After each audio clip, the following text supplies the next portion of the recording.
What's going on, everybody? Adam from Black Talk Smack Talk. We are back. One of my favorite times of the entire NBA season.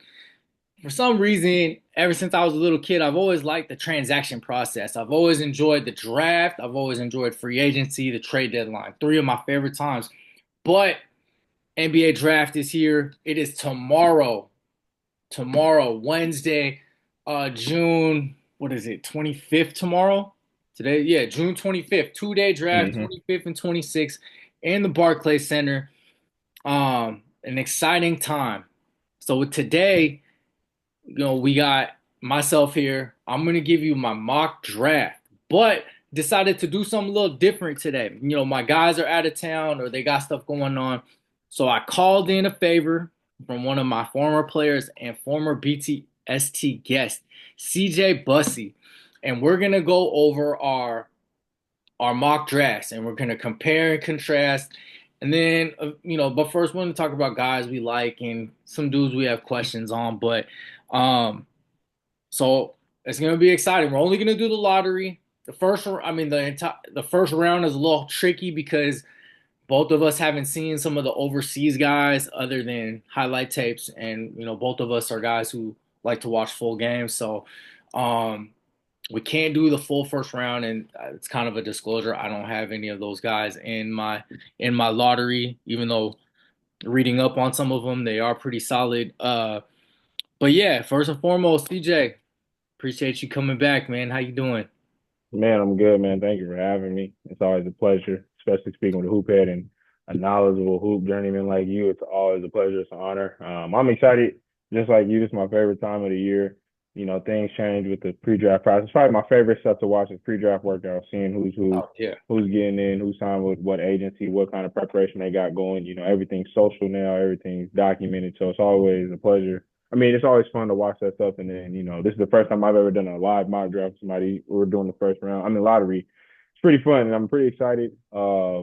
This stuff I look forward to, so I'm definitely pretty excited, man. I'm good. Yeah, no, it's an exciting time, man. We don't really care about what happened in. Oh, shit. I'd be remiss if I did not say congratulations to CJ. He had a beautiful baby boy about 2 months ago. Him and his lady had a beautiful baby boy. So congratulations to him. Don't want to, just wanted to say that first and Thank you. foremost. Thank you. Um, we don't really give two shits about the NBA Finals because I don't really care that the Thunder won. That's a dark day in Seattle's sports history. So, I don't really give a fuck about that. But on game, there's been a lot of shit that's been transpiring, which has affected the NBA draft. We got KD getting traded to the Rockets with, a couple players, Jalen Green, Dylan Brooks, going back, and the number 10 pick, which is going back to the Suns. We had Drew Holiday getting traded to the Blazers for Anthony Simons, and two second round picks went to the Celtics too. Then we also had today we had C.J. McCollum, Kelly Olynyk, and I think future seconds go to the Wizards for Jordan Poole, Sadiq Bey, and I think the number 40 pick. And then just a couple hours ago, a three-team deal with the Celtics, the Hawks, and the Nets, with Porzingis going to ATL, George Niang going to the Celtics with draft capital, and Terrence Mann and I believe the 26th pick going to the Nets. So the Nets actually have, I believe, five first round picks. So they control a lot of stuff that could transpire in the draft. So it's going to be interesting to see what happens. We're not insiders. We're not going to be able to tell you like, oh, if what we're hearing or anything like that. We hear what the insiders hear. So, um, before we get started, man, who's like a couple, like two guys who, besides the main guys, because I think we're both Harper and especially Flag and Harper guys. So who are a couple guys in this draft? Doesn't even have to be in the lottery. Who are some guys that you're pretty high on and that you're feeling pretty good about? Yeah, absolutely. The first one I'm really, really high on is Jeremiah Pierce. I don't know if I mean I know a lot of people. I mean people are familiar with him, but don't really know how his story is. He's actually same situation as Cooper Flag, reclassed up. Yep. Should have been a senior in high school this past year. Was originally committed to Illinois, and then decommitted, went to Oklahoma. I'm assuming, I mean not assuming, but due to the new college landscape, a lot of decommits, recommits, stuff is happening all over with the NIL. So Jeremiah Fears had a phenomenal year to me. Somebody being in the SEC, as far as what you're looking for in the NBA right now, especially with the new CBA and how contracts are playing out, he could be somebody that could be a potential shooting guard, starting shooting guard for a team. Of course, it'd be somebody like I would say they haven't projected going to DC. I've heard DC, I've heard New Orleans, and I've heard sorry, not heard, but saw DC, New Orleans, and Utah just Hmm. moved up on him. But what I like about him the most is his ability to score, downhill point guard shooting ability, especially in today's age. Today's time, you got to be able to shoot the three ball at a high clip, especially being as somebody that's around the 6'1", 6'2" range. You got to be able to shoot the long ball. He's explosive off the bounce as well, very very quick, and that's why I'm really high on. Another person that I'm also high on, I know he's failed. It's funny to say that he's failed this much after his NCAA performance, but it would be somebody like a Derek Queen. Mm-hmm. I like what I saw from him. Been following him since high school. He's from the DMV area. Played with team through AAU, then went to Montverde. I ended Stacked. up playing at Maryland. Yeah, stacked. So stacked year for him at Montverde with that loaded team, as you guys probably hear throughout, the draft. All the people that from that starting five except Rob Wright will probably be drafted in the first round. So Derek Queen and Jeremiah Fears are two people I'm really high on. I think that could really not. I don't know if I want to say franchise changers, but can impact the franchise to Right. possibly all stars, potential type caliber players. Right. Yeah. How about you? Man, being a Duke guy, I obviously have Duke bias, and we talk, all the time because you're a fellow Duke guy, and there's not too many of us. Han Knipple, I wasn't too big on him at first. I think you were one of the ones that put me onto him the most, just telling me like, and I was just like, bro, I don't see it. You're just like, man, just keep watching, keep watching. It'll make sense. And so as the season progressed, I saw a lot. Like he's not your average like Duke shooting guard. He he can put the ball on the floor a little bit. He's strong. He's physical, and he competes on the defensive end. Knockdown shooter. Uh, Man, he's a great passer in the pick and roll. Obviously, he connected with or I'm sorry, with Malawach a lot on lobs. I think he's gonna be a stud in the NBA. I really feel I've heard some pods with some draft guys who are in love with him, and they've said like they see all star potential. I just I want to get there. I think I might eventually, but I just want to see how the body kind of continues to evolve once he sheds some weight, puts on a little more muscle. I would love to see that. Another guy I like, and this is kind of the situation is a little tricky because the route he took. I don't want to say tricky. The route he took was different. Is Cedric Coward from Wazoo? Um, Only played 6 games last year. Got hurt with the shoulder injury, but 6'6" wing, long arms, just a hooper, bro. Like I'm really big on him. A little bit older, I believe 22, but I see the upside. I see like he can come in right away and give an NBA team minutes, like in a rotation, and compete on both ends of the floor. You know, Unique situation. He went to Willamette D3 in Oregon, and then he ended up at Eastern for 2 years. And one of his assistant coaches was our guy, Coach Brady. So shout out to Coach Brady. Um, and then he was at Wazoo, and after 6 games he got hurt. Or no, was he at Eastern for a year and then Wazoo for 2 years? think he did the Eastern 2 years. Okay. I know he was at Eastern, I believe 2 years. I want to say, yeah, 2 years. Okay. So yeah, that's another guy I'm high on. Yeah, but who's a player or two you're not really sure about, you got some questions on, you don't know how the game will translate to the next level. Yeah, absolutely. The one I really been questioning, me and my boy G talk about him a lot, is I don't know about Carter Bryant out of Arizona. Um, Yeah, yeah, I don't. I don't see it. Maybe like I said, I'm just a spectator at college person that played, but just from the big eye looking at, I don't see what everybody else sees. I mean, I know they're trying to sell him as a two-way defender, somebody that needs to work on a three-shot, very athletic, of course. I think he's six. Let me see on my list.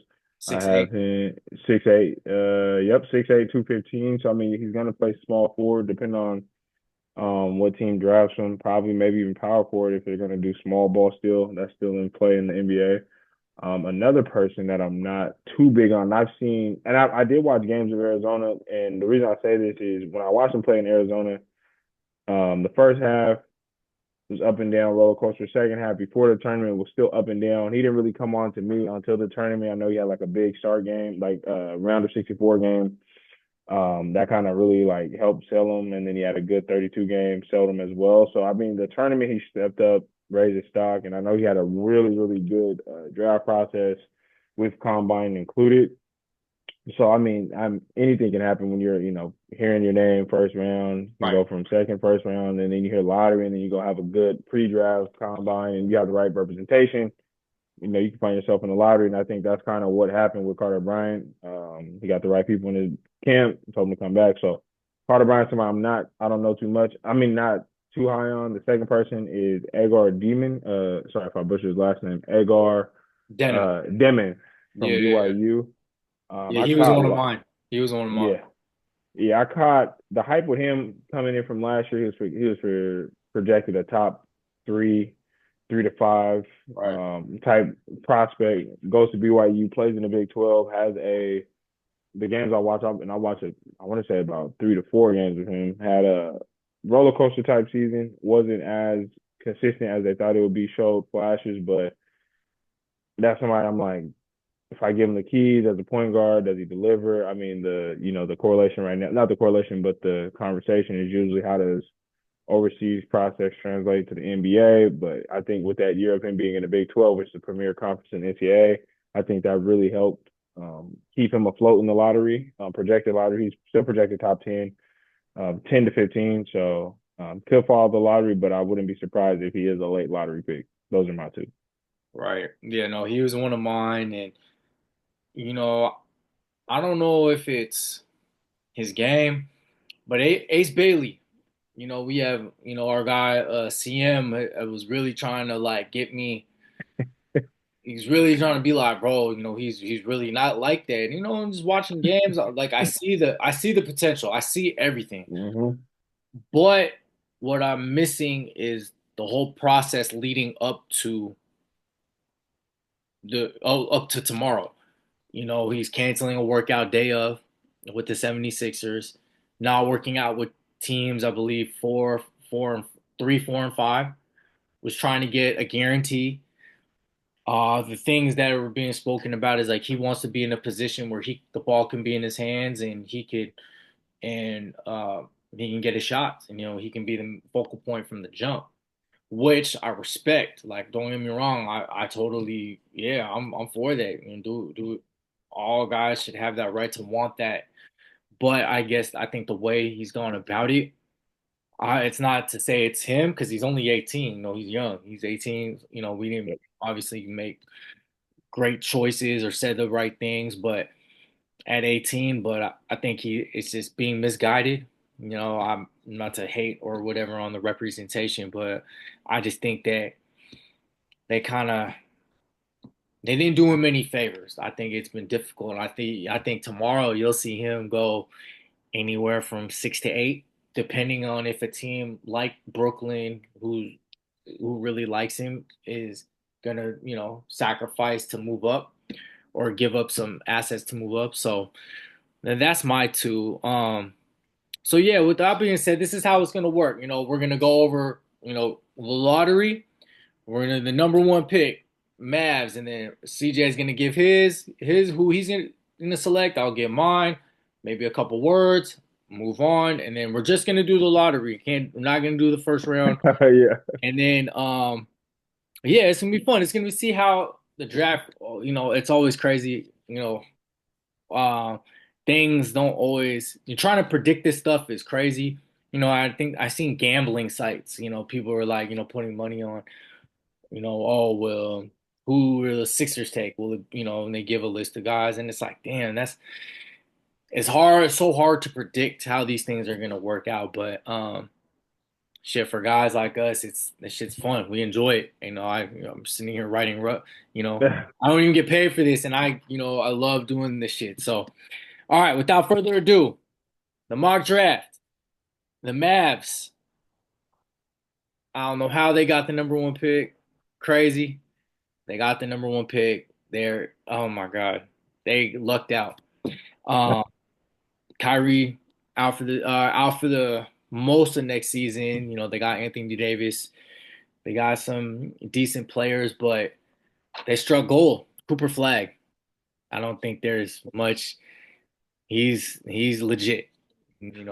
There's the thing about him is there's not one thing he does that makes him really stand out. There's multiple things that make him stand out.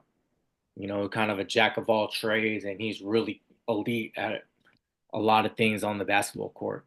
So, yeah, lucky asses. Him playing the three, I'm not really sure of, especially since they just re-signed Gafford they extended him. They still have Derek Lively, AD, so him at the three, the shooting will have to improve, but you know, if you're Dallas, you fucking trade Luca and then you strike gold with Flag, man, it's kind of the basketball gods were looking out for Dallas. Yeah, I mean it's pretty simple. I don't have no other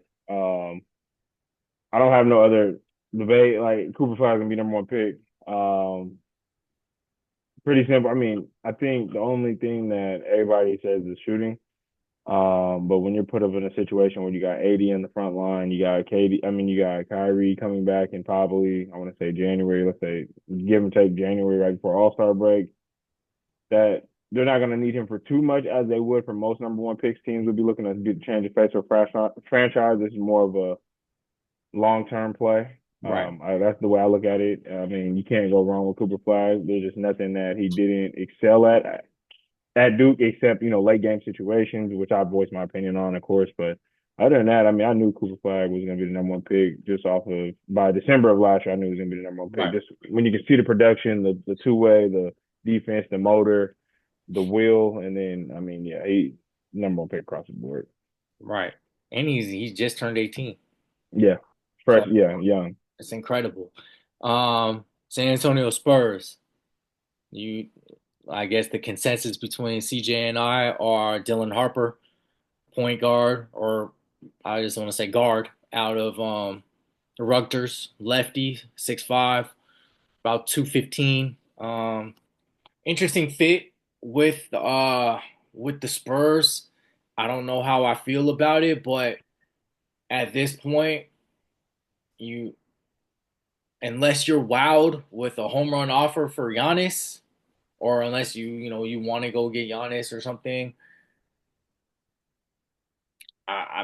you just make the deal and then you just make it now and then just see what happens. You got Steph Castle, you got Fox there with Wemby, so it's man, Spurs lucked out too because with if Dylan or if Cooper wasn't in this draft, I feel like Dylan Harper would be number one.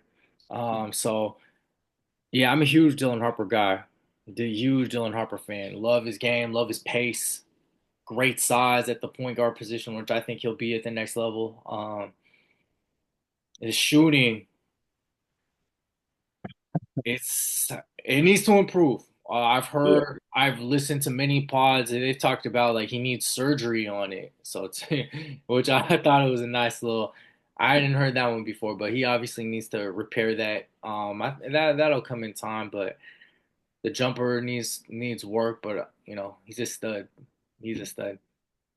Yeah, he's pretty locked in. I think. I mean, I don't like the pick, but it's one of those picks I feel like is gonna be draft what's best available, stash. He's gonna be a situation where it's a point guard can learn from D Fox, Stephon Castle, who's reigning rookie of the year. Seen him live in person when they came to play UW. Built as advertised. There's no like everything is true to measurement 6'6". He's a real stocky guard in the shoulders. And then I don't want to say like overweight or he's not weighted like weight challenge or anything like that, but he's like really cut for his size. Right. Use those to advantage. So he's a big guard, as we would say today's time. He's a big guard. And yeah, I mean it's the number 2 pick. I don't like it as I've said before, just because I don't feel like um it's gonna do anything for him right away. But it's more of like a long. I feel like this is more of just a long term type of situation, especially with second apron. I would say watch out for D Fox on the Spurs long term. That might not be there due to the second apron, so that could be Right. something where they look at it too. Yeah, for sure. All right, now think just listening to other podcasts. And just this is where the draft starts. Philly, tough year. Need no really don't really need to beat it on the head. Is like they struggled and they underperformed, high expectations, and they injuries and these usually injuries and their two of their three best players are missed a lot of games. So I could see them moving the pick uh, and acquire more assets because they just need more, better talent. If they want to, if they figure a team likes like a player like Ace Bailey or someone like that. But if the Sixers were here, who are you having them select? If they're gonna stay at 3, who would you have them select? To be honest, I'd probably go. And I know it's gonna sound different, but given the rumors of Ace Bailey not doing the workouts, they I guess they've already sold on not taking them. That's just what they're saying now. But if that's true to state, I would go Han Knipple Mm, at 3. The reason why I say that is because when you have everybody returning for Philly, the projections have VJ there. I see no room for VJ to be there because if you have everybody returning, everybody's healthy. You got PG already. You have Joel Embiid. You have Tyrese Maxey, who are 3 all um, ball heavy users. PG being your guy. These guys need ball, right. of course, to actually to really be successful in their type of play. Then you have somebody that's coming back from injury within Jordan McCain, who will probably start off coming off the bench. That's your floor spacer. Then you have You somebody call like him Kelly Jordan? Oubre. Jordan McCain? You mean is it Jared McCain, my fault. I don't know Jared? why I I was said Jordan. like, Yeah, my fault. Jared McCain. Probably that's your floor spacer. You have that there. The one thing that Philly did lack a lot was shooting depth. They didn't have too much shooting. mhm. Once again, I'm just thinking if everybody comes back healthy, you need a floor spacer. Con Knipple, especially being at 6'7", knockdown 3-point shooter in college. I think that's somebody I would take a real strong look at. And you have that coming off the bench with also Jared and Quentin Grimes. Mhm. That right there, I think that's where I would go if I was Philly. Yeah, I'm kind of like I wouldn't mind it.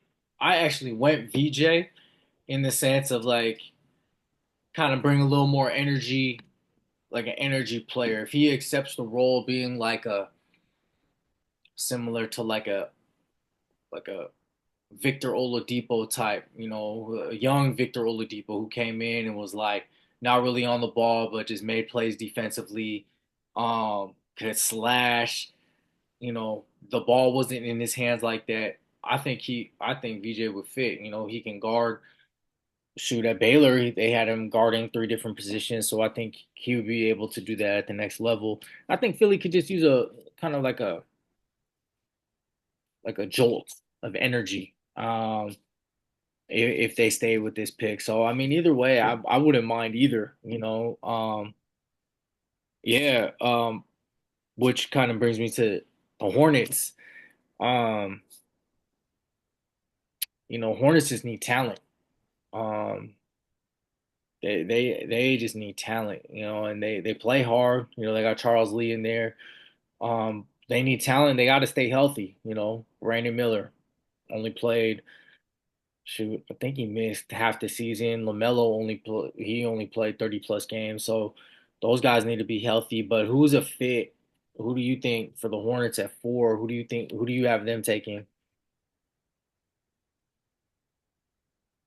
I know it's gonna sound crazy, but I'm going Ace Bailey for the Hornets. Ace Bailey. So you think I'm going. there's enough shots to go around? I think there's enough shots, and the only reason I say that is because, and this is not a knock to VJ's game at all, of why I have him dropping past 4. I look at what Charlotte needs right now. If they're, going to get rid of a Miles Bridges, if they're really going to move off on them, they need another wing.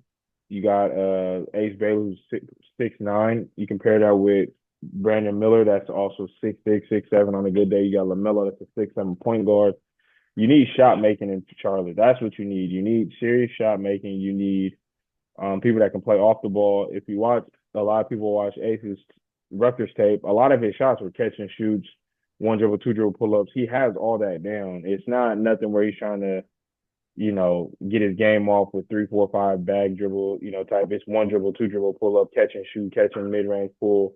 That simplified that. And Charlotte, we got a passer. When LaMelo's healthy, he's a great passer. He's great getting people Facts. involved. Facts. So I would take the risk at Ace Bailey number 4 if I'm Charlotte, just because of the height, what he could turn into, and then that shot making ability you can't really pass on because it's simplified shot making as well. His release point's really high over most defenders. He gets a good elevation off the ground. But everybody knows, of course, with the Ace Bailey situation, why he could be dropping is due to the representation, canceling workouts, trying to get a guarantee. And from what I've read and the spaces I've been in as well, not Ace Bailey actually himself, it's the representation, Omar Coop. Right. So, I mean, if you know Omar Coop's representation from Lifestyle Sports Agency over there in Atlanta, to give or take what, kind of situation he's in. So I would go to Ace Bailey at Charlotte. Okay. I'll go Colin Knipple. Colin Knipple, like you said, big guard, doesn't need the ball to be effective, knockdown shooter, competes on defensively, can move without the ball, great passer. Um, I just think he would be in between guys who need the rock, guys like Brandon Miller who can play catch and shoot, but he's solid in the pick and roll also and going off the bounce, and obviously LaMelo. Um, I think if you lower LaMelo's usage and scoring opportunities and uptake his assists, I think the team could be more successful because him shooting 30 times a game, it's just not. It just wasn't feasible for winning basketball. That's just not winning basketball. Your point guard shooting that many times. I know historically it's not going to work. So, and LaMelo's best trait I feel is though he's a passer, great passer, one of the best passers in the league. So I think Con Knipple can slide right in there and be effective um, between those guys. So Utah Jazz, they just need talent. I don't even know if they have a player who's untouchable in trades. Lowry's they're an all-star, but I think he can be moved for the right price. Walker Kessler, another guy, maybe. But outside of that, they just need talent. So I don't think you draft for need. I think you draft just the best player available or who you think would fit. So who do you got the Jazz taking? It's where I would put VJ at. I mean, when you look at the Jazz, look at GM management. When I look at somebody like VJ playing from the GM aspect, and knowing Danny Ainge, he's looking to collect picks, young talent. The Utah Jazz, they're not really thinking 2025 draft, not to just call it what it is. They're looking projected 2026. If you look at the recent moves just made, they just hired Carlos Boozer for the operations. And his son is going to be a potential top pick next year. Not saying they're going to tank or not, but then if you also look at what they've been doing for the past 3 years, AJ yeah, they've been really investing in the AJ from the down ownership the down. street. Yeah, so they put him all in that whole situation from Utah Prep to BYU is all with connections to the Utah Jazz. Mhm. So I think I would take VJ here. He's a raw, young, shoot PG shooting guard, 6'5". I mean, looking at if you're really gonna look to move, somebody like Laurie, you're gonna look to move vets and Sexton, and Jordan Clarkson, another one of your guys. I think they're looking to get picks and younger talent back. I think you got a nice PG already with Isaiah Collier. We can test VJ out at the shooting guard. But so I would go VJ at number 5 for Utah. Okay. I would go with a guy who you're high on, Jeremiah Fears. I'm not as high on him, but I see what you were saying. I see the potential. I could visually see like him flourishing. And I think as a young point guard, I think getting thrown into the fire, you just need these reps. I think you need to kind of just take your lumps early and just kind of learn, learn and be better. And Utah's not going to be good next year. I don't think. And so they can with as he's growing and developing, they could suck and he'll still get those reps and then hopefully, next year they could get land one of those top guys, the the Bansas, the Darren Petersons, the Cam Boozers. So yeah. The Wizards, they just made a big move today.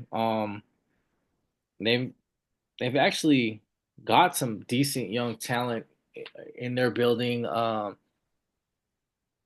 But yeah, they're projected after the trade today. They're projected to have 100 million in cap room. They just gave away, or not? They traded away Jordan Poole, got CJ McCollum. So they got some vets to go with some of their young guys. So what's a young guy that you have going there? This is where I would easily put Jeremiah Fears. Okay. The reason why I put Jeremiah Fears here, you got a young PG in AJ Johnson, somebody that kind of his trajectory changed due to that draft in Milwaukee last year. He's going to be more of a facilitator, downhill PG, still working on his craft from the outside. Great upside. So you got that, and then you have I don't know. Then you have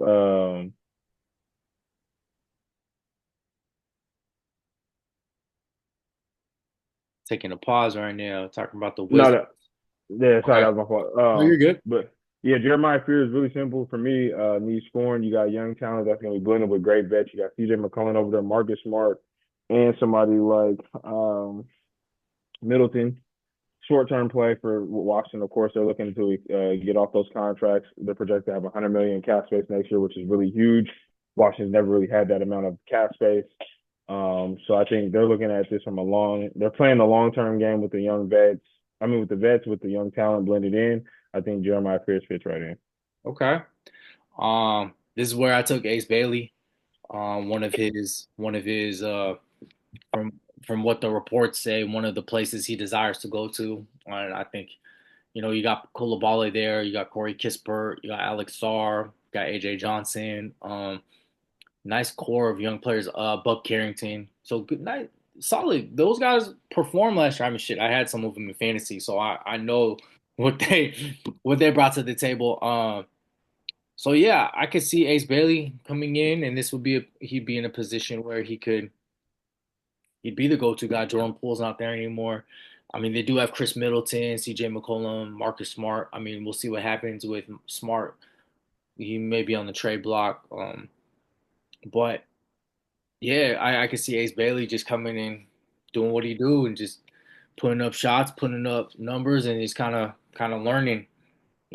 Playing on a weak team, but just learning how to be a professional, learning how to deal with being a top 2 or 3 option. Um,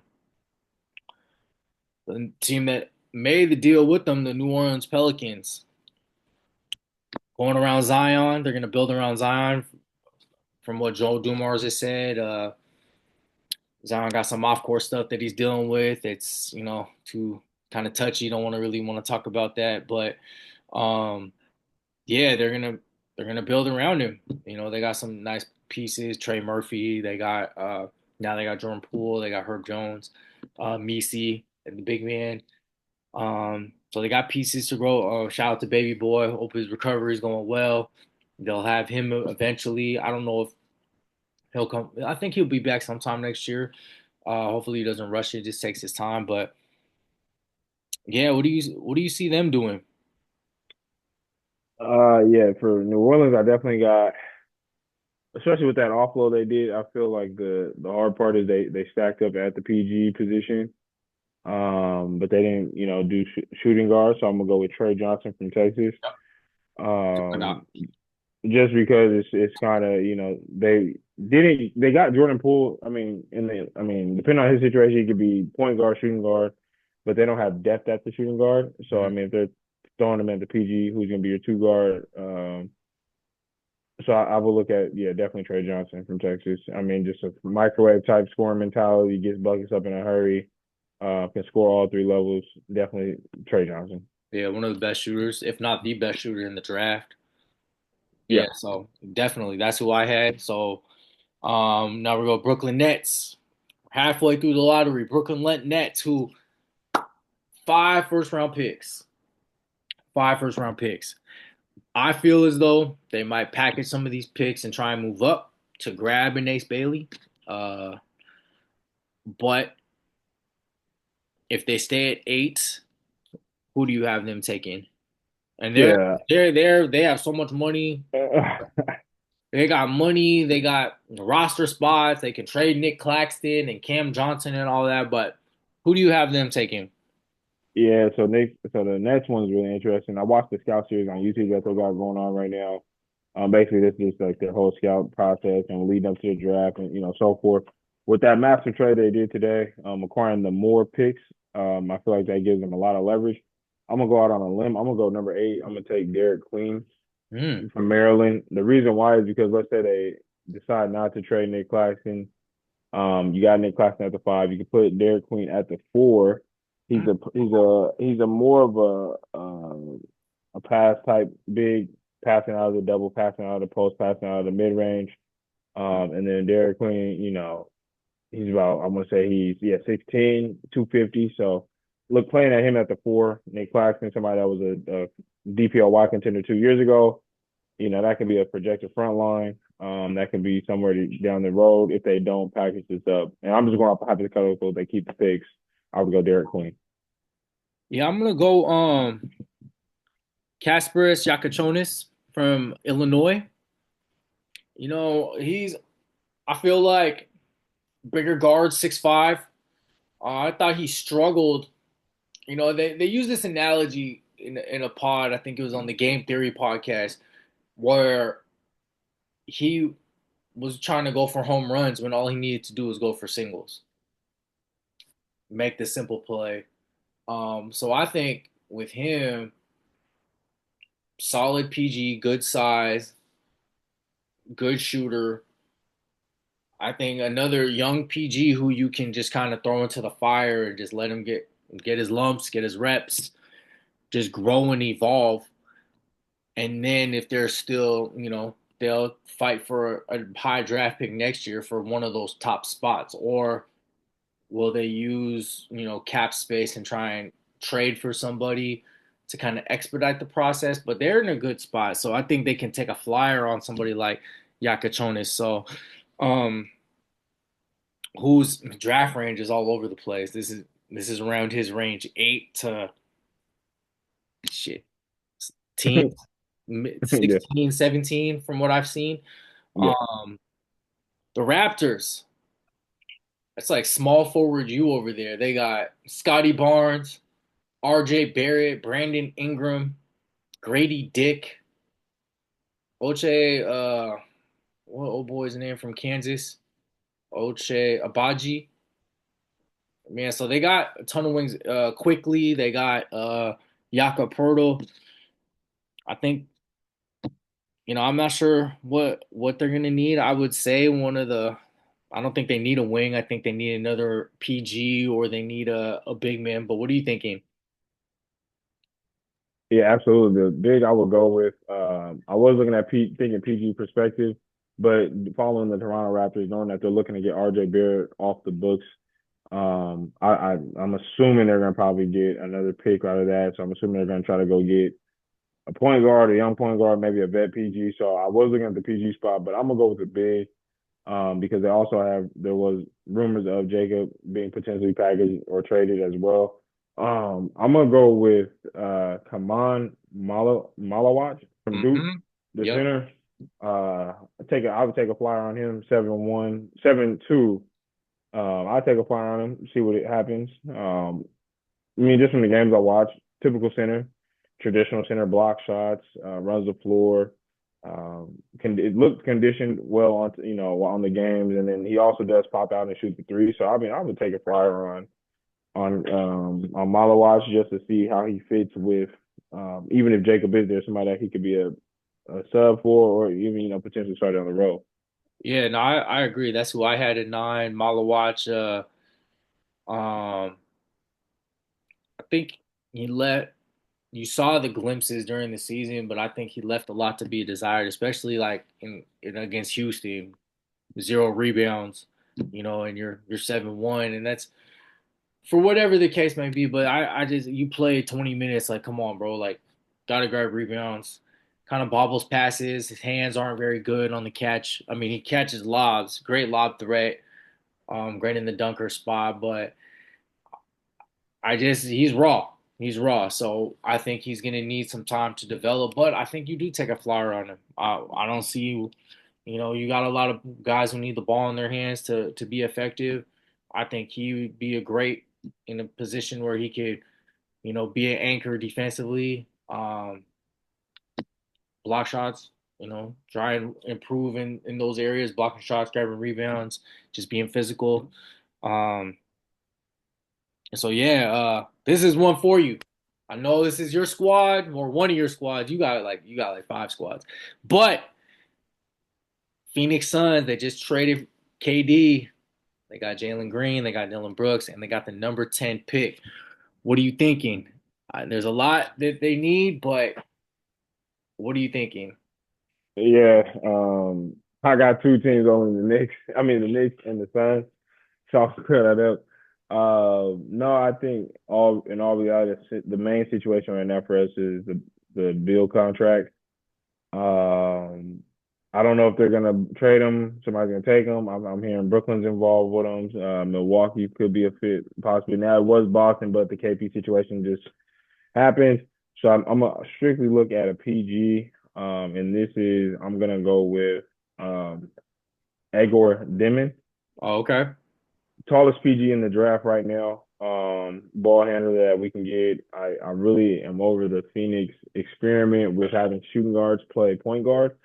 And I mean point guard as being like they want him to play make and then score. They really tried Right. that with D Book. It didn't work. And then you got Jalen Green now, who's just strictly a bona fide shooting guard. He's never done any consistent playmaking in his Right, right, career right, right. from high school up. So I think Phoenix needs to just go grab a young PG, somebody that's gonna play make. We're talking somebody that's really gonna get downhill, 2 feet in the paint, pass out, run the offense, and I think Agor could be a fit. There's a couple other options, but I'm gonna go with Agor on this one. Okay. I went differently. I went big or bigger. They do now that KD's gone, they do need a four-man. So I went with um Colin Murray Boyles out of South Carolina. They Mm. they the lefty, about 6'7", about 240-ish, but real versatile big, can rebound, defend, long arms. Um Switchability is great, able to, guard, switch out and guard the 1 through 4. I can't see the small ball five, but I think it's solid four man. The shooting is atrocious. I think that's something, he shot 25, 26% from three at South Carolina. So um, that needs to get better, but I love the intangibles he brings. And I think he could be a great fit. Nice little building block, young, defender. I don't want to call him Draymond, but that type of archetype, so to speak. Mm-hmm. Um, the Blazers, they just made a move. They got Drew Holiday. Gave up um, Anthony Simons. Uh, they're a top five defense after the All Star break last year, so they're on the up and up. They had a couple 4 or 5 game winning streaks. I think they're gonna put the ball in Shaden Sharp's hands now. And what are you thinking? What are you thinking they need? I mean, they're young, up and coming talent. Like you said, the biggest thing is the top five defense after the All Star break. They got a lot of young talent. I think they don't need, as far as scoring, I don't look at Portland as somebody that needs scoring depending on the development and what Scoot does in year three. Um, you got Shaden Sharp, somebody that's really showed flashes. That could be option one. Then you have what's my man that came from DC, Denny. Uh-huh. No, Denny. So Any I'm Avdija? looking Denny Ivy. So I'm not looking at Portland for adding scoring. I'm gonna go here. I'm gonna go number 11. I'm gonna go Carter Bryant from Arizona. Yep. That's I'm who. not big. I'm not big on him, but like I said, everybody's selling him for a two-way defensive player. I might as well take a flyer on it as well. Yeah, a lot of guys are high. A lot of draft guys that I follow are really high on him. Watching the Arizona games that I did, I didn't see it as much, but I didn't do deep dives just from the couple games of like when they played Duke and then played UW, and I just wasn't. I saw something, but I wasn't seeing like lottery. But yeah, you take a flyer, and if the defense and if the shooting checks out, big body, 6'8", so he's able to, and especially if they can offload Jeremy Grant, and there's room for him to play, they got some nice pieces, so I think that could be a good spot for him.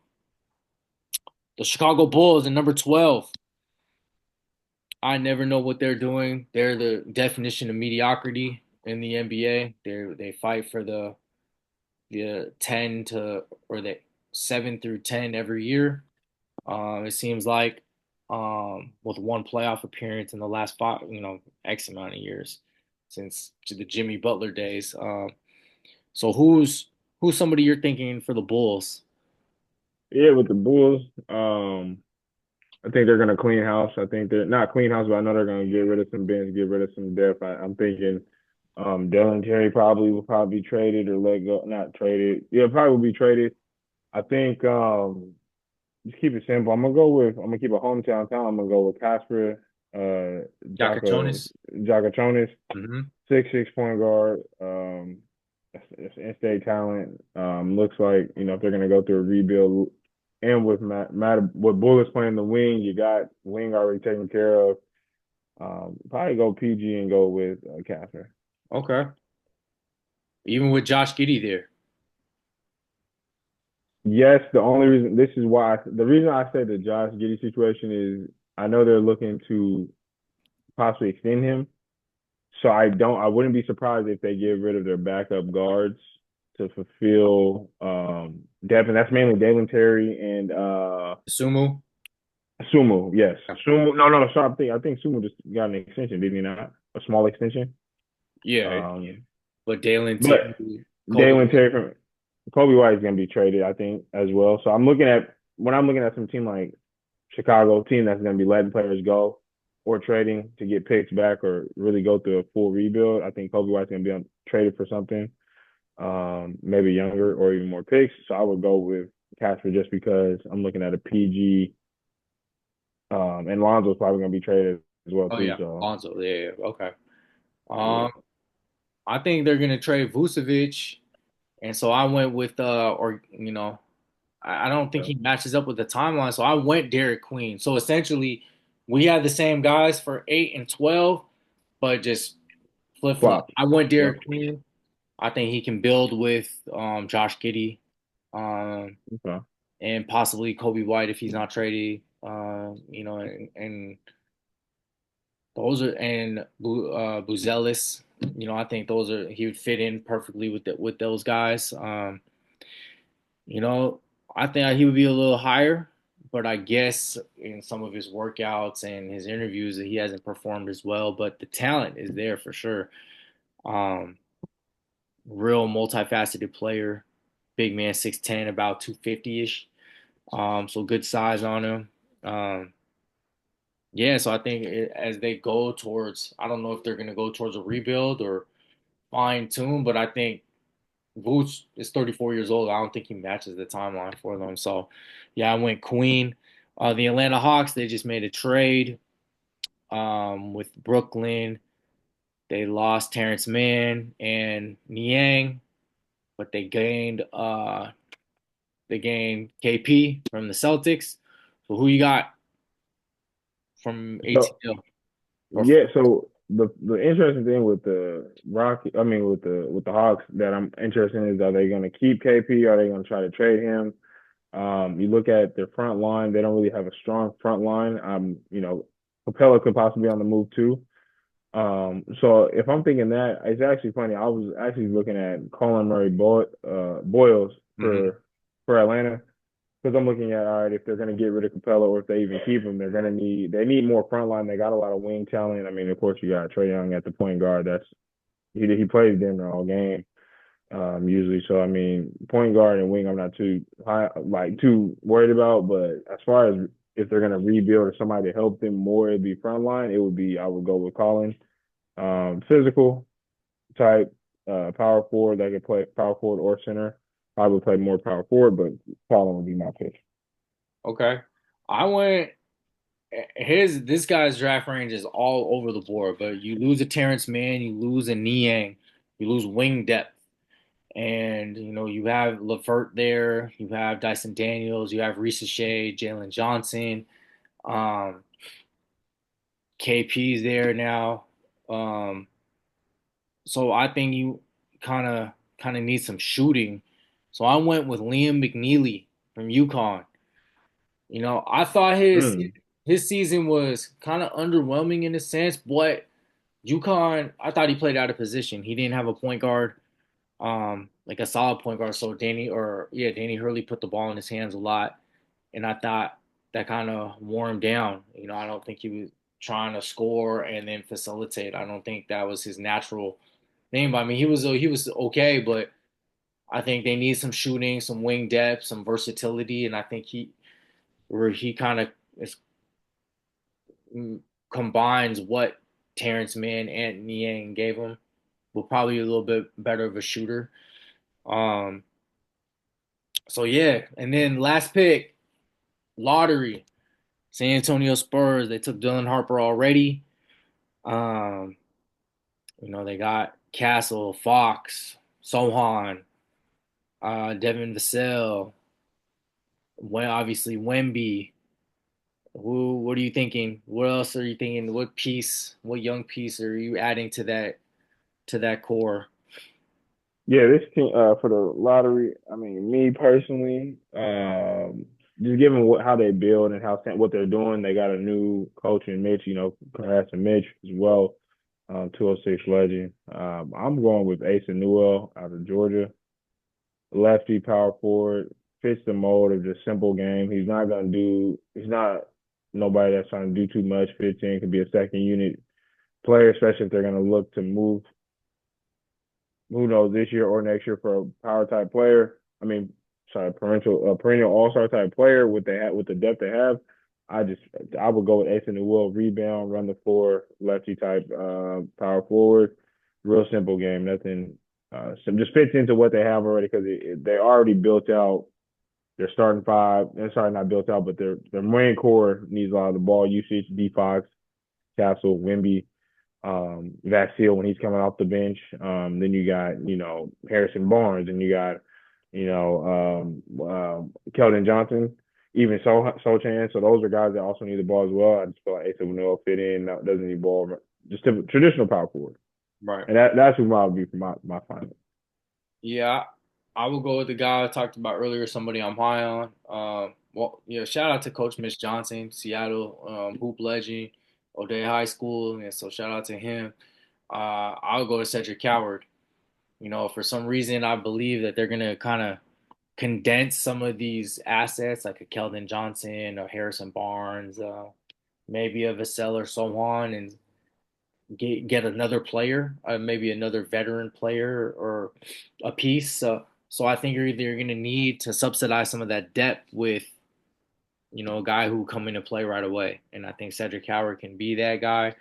Um, 3-and-D type player, can put the ball on the floor if he needs to, and just kind of a do it all type guy who will just fit with Yep. what Spurs got going on. And I think, especially how they develop players over in San Antonio, I think he would be a perfect fit there. All right, you guys. Well, that about does it. That was our mock draft from BTST featuring my guy CJ Bussey.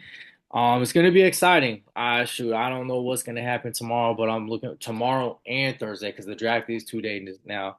Trying to make it like the NFL draft and shit. But um, yeah, let us know in the comments what you guys think. And I'll put a graphic up that has both of our picks.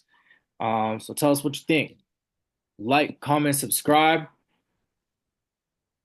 And yeah, man, we just appreciate the support. We're gonna be doing some collaborations and stuff like that a lot more this summer. So appreciate you guys, CJ. Appreciate you tapping in with me, blessing us um with your presence. And man, thank you guys. Man. Thank you. Thank you. Yeah. Thank you for having me, man. Oh Appreciate it yeah, for real. definitely. All right, you guys. BTST Adam signing off. Peace and blessings, y'all. Love. Peace, love.